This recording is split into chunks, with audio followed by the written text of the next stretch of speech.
When TC got home from the hospital after 3 months in the hospital, I think I was determined to do whatever I could as a teacher and a former therapist myself to rehabilitate him. I saw that as my purpose in life, and that was what was going to keep me going. So when TC got home from the hospital, we started something called Brain School, and we were fortunate to get Jack into a daycare full time. So we would drop Jack off at school, we would come home.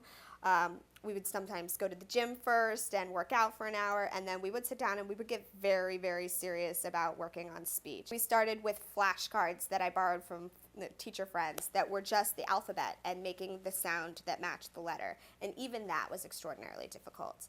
I was practicing letter recognition with him. Could I say the letter A, and could he understand what I was saying and point to the letter A?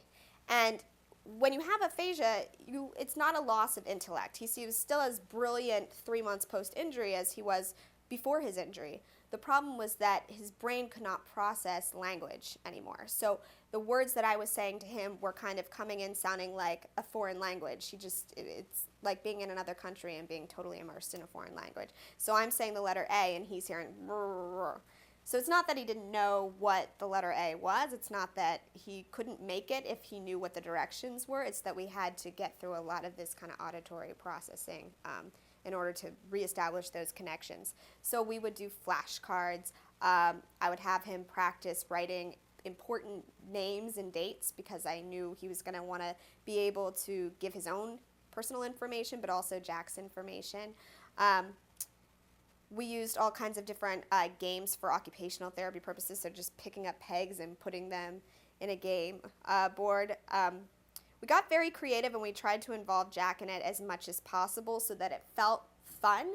In the car, that became our really important therapy space because we were in the car so much.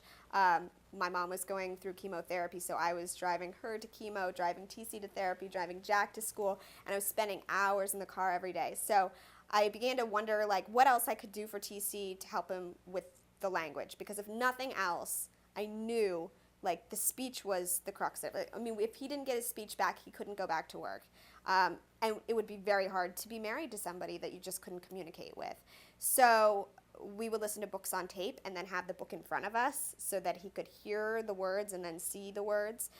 We would sing songs with Jack. I would just make up songs with different letter sounds and have them repeat them back to me. So our car really became like the therapy car, the therapy space, and it helped us to utilize our time a lot better. I'm trying to think of what else we did. We kept very, very busy during those months, home from the hospital. I was terrified because I think I had been told so many times that the first year post-brain injury is kind of it. Who TC was that following August was going to be the TC he is for the rest of his life. And although I had some smart people who told me that wasn't true, and even though I had read a lot that indicated that wasn't true, I still was really dead set on using that first year to its maximum potential. So there was no wasted moment. We really did have to build in therapy into our everyday lives.